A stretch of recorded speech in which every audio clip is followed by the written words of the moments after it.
The media space across Nigeria has been abuzz as to the news concerning the demolition of the landmark beach and every other facility within the area towards the construction of the Lagos-Calabar Coastal Highway. And today we will be discussing the economic implications of that, the cost and also the settlement plans, and basically all that it is to the construction of that highway. And I am now joined by my guest, who is a public affairs analyst, Emmanuel Okoliko. Thank you for joining us on Business Daily. Thank you very much, Chiamaka. Glad to be here. Okay, Mr. Okoliko, let us start off with, the accusations particularly that has been, targeted at the Minister of Works, David Umahi, saying that he has trivialized the essence and importance of the EIA Act, that is the Environmental Impact Act of 1992, where he is supposed to get some sort of approval from the Ministry of Environment, and there are insinuations that that has not been gotten yet. What are your thoughts on these allegations towards the Minister of Works and Housing? Yes, my response to that would be that it is instructive to concentrate on the real meat in the market. It is important to concentrate more, to focus our gaze on the gains, on the benefits of the project, on the integrity of the policies, the programs, the projects that are being rolled out, rather than cast our gaze on criticisms, because criticisms will always come. In all objectivity, without any form of sentiment, I wish to say that we have the Ministry of Environment, under which we have several agencies who carry out due diligence in terms of evaluation, in terms of assessment of projects, especially when it has to do, when it's going to affect infrastructure, and going to affect the people, going to affect community, going to affect citizens. They have to do what we call environmental impact assessment and give reports to the same ministry, who will now give a approval for such projects to continue. That is whether it is in the best interest or it meets all moral justification to continue or to be stopped. Then the biggest question we should be asked, which also explains why I emphasize that we shift our gaze, we cast a compass from these blame thing and look at the objectivity, the genuineness of the project and the importance of that project. The same president of the Federal Republic of Nigeria, as it is today, President Bola Ahmed Tinubu, takes reports from the various ministries who are identified. The Ministry of Environment, who is going to supervise all of this and give this approval, answers president. The Ministry of Works answers to the same president. The Ministry of Works wants to carry out a project on behalf of the president and commander-in-chief of the Federal Republic of Nigeria, for the interest to meet the yearns and aspirations of the citizens they led, whom the president represents. Now, the Ministry of Environment gives approval. A triangle is formed. The president is not complaining. The reports are coming to him. The Ministry of Environment is not complaining here up to this point. So the last time I checked, various agencies responsible for doing due diligence within the Ministry of Environment have not raised complaints or any concerns. The Ministry of Works is strategically winning, and the minister had come. There's one thing we'll give to the ministry. This minister is communication. That's one gap we've always had in our experience as a nation. Communication between the leader and the led. Communication has been developed, communication gap. But the communication has been flowing almost every hour. Periodically, you get information, get communication, and then there have been communication transmitted to show that there are preliminary approvals on board.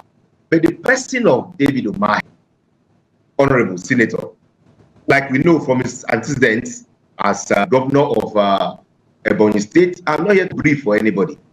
he shares some kind of characteristics with even the minister of the FCT in terms of speed, in terms of being hasty with whatever they want to do. So I am not aware whether they have complete approval now. I'm not aware whether it's just at the level of preliminary approvals, but I heard from him, he said that preliminary approvals have already been granted, due process is being followed. So if the Minister of Work says due process is being followed, and the Minister of Environment has not said in, and the various agencies have not completed, and the President and Commander-in-Chief, to whom these two ministries are sent, to whom these ministries are responsible, to whom these ministries are going to be providing reports.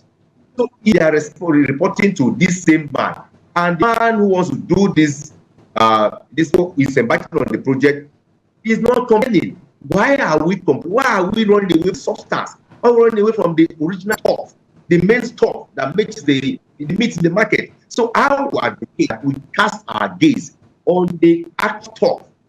What matters is the integrity, the genuineness, the activity, the sincerity in the process, the importance, the relevance, the benefits stand to gain, the benefit analysis, and all of that. I think that makes sense than really looking at where we're here in this country, where people, agencies of government go to carry out tasks, carry out assignments of the same government, and it is after 1 hours into the implementation of policies and projects that they begin to get past to fix here and there. Individually, as a private owner of business and all of that, sometimes you have already gone ahead before you begin to.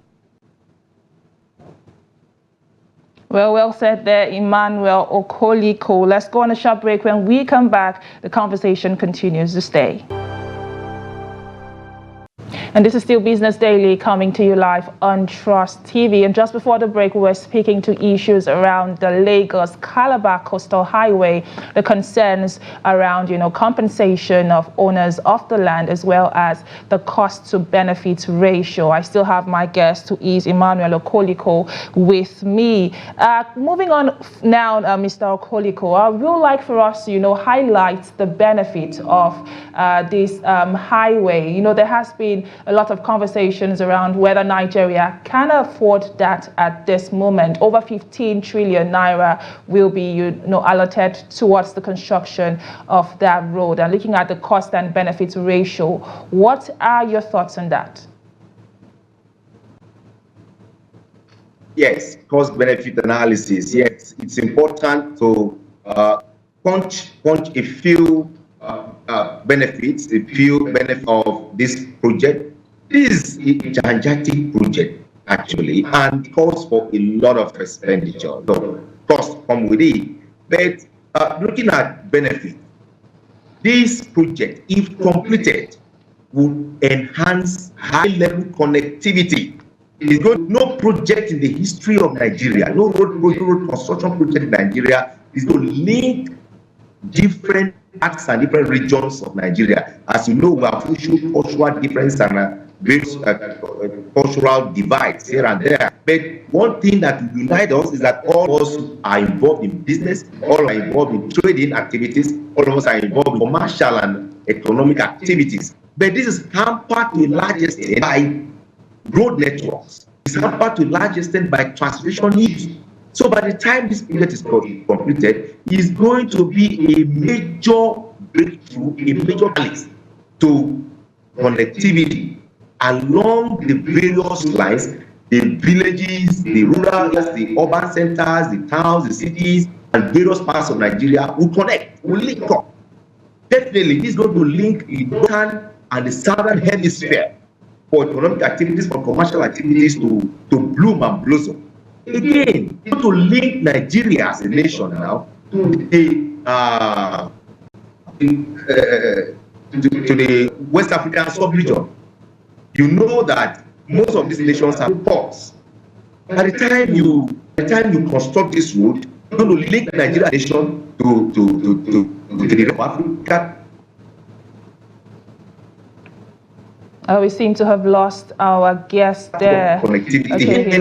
Anybody who stays in the south, anybody who lives in something to do with the southern hemisphere, the southern region, will agree with me that this will not just be a landmark achievement, but it will be the biggest of projects that will revolutionize the southern region in terms of commerce, in terms of economic activities, in terms of business and trade, which is actually their own right. Now, apart from these cages and apart from this whatever, I would say that also consider the multiplying effect in terms of infrastructural development. A lot of infrastructures are going to spring up around this place. It's going to boost tourism. No argument about that. Tourism will blossom around the lines, around these regions, the south, the 8 states, and even beyond will be so glad this project is completed. Mr. Okoliko, still on the, the cost, like you have rightly stated. When this project is completed, for instance, transport costs to drop to a large extent because these big companies who bring ship in their goods and they have to do and all of that will not have to go through those processes again because the cost of transportation will now be less as it moves straight to the consumer, the end users. And because of that, there has been, conversations we are using around the culture of transferring the actual cost on the people, the consumers. The cost that will come to the citizens now, the ordinary people who are even complaining now.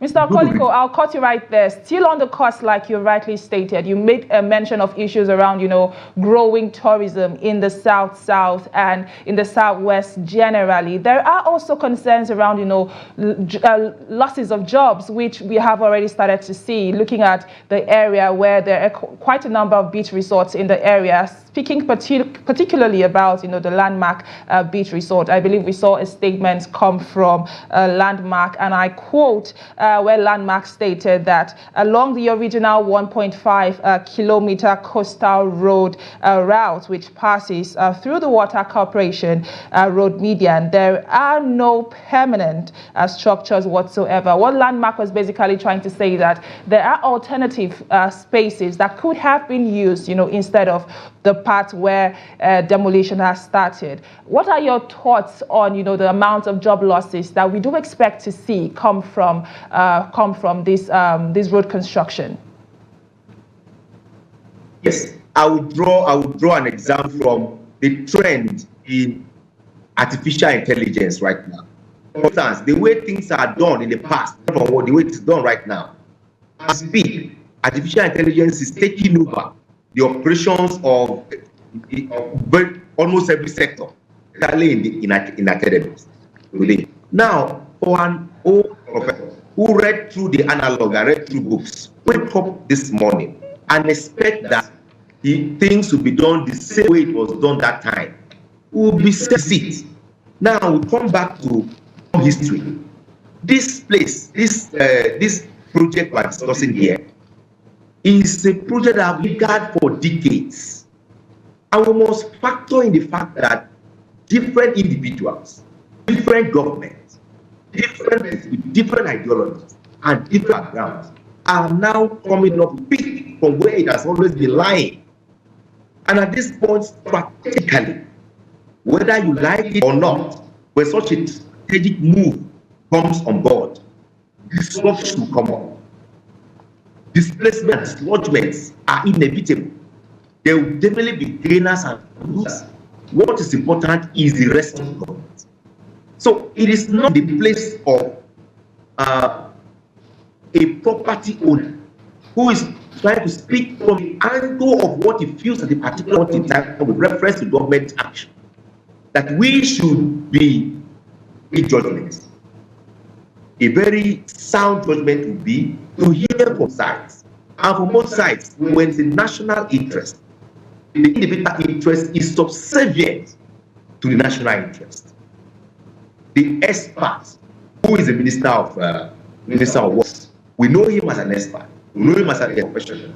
And within the last 24 hours, he has offered several explanations that are professional explanations that underpin his actions. So when there are professional explanations, when there are technological explanations, for instance, the technology initially designed for this project is completely different from what is coming on board now. Different technology, different company, different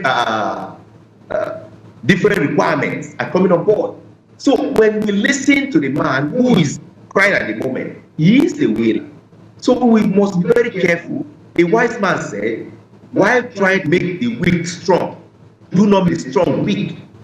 So if we are looking futuristically and looking at holistically at the gains we get from all of this, we should also be we should now narrow down our compass of analysis to objectivity and not so much dwell so much on sentiments and all of that. The explanation is again, he met with Landmark, and Landmark has not come to dispute the fact that the property he claims to have are not acquired legitimately with papers to support the entire structure.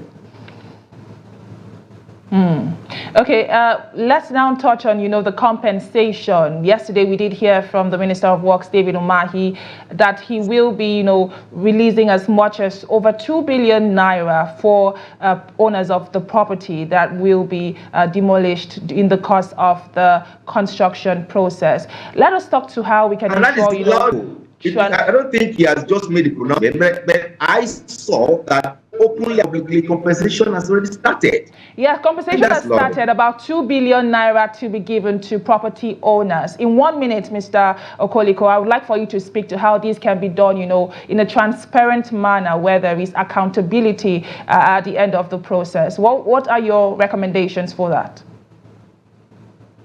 My thought along with that is that Nigerians should, at this point, give benefit of doubt, because our nation is built on lies. Our operation system is built on lies, and it makes it increasingly difficult to believe whatever promises government makes. And we have a culture of making promises, especially when we go with compensation. All we do is make promises. People have to wait for years and they don't get it. But going by the present operation, action of the minister of present action of the Minister of Works, he has commenced here already, and is already giving people alerts, telling people to check their phones for alerts.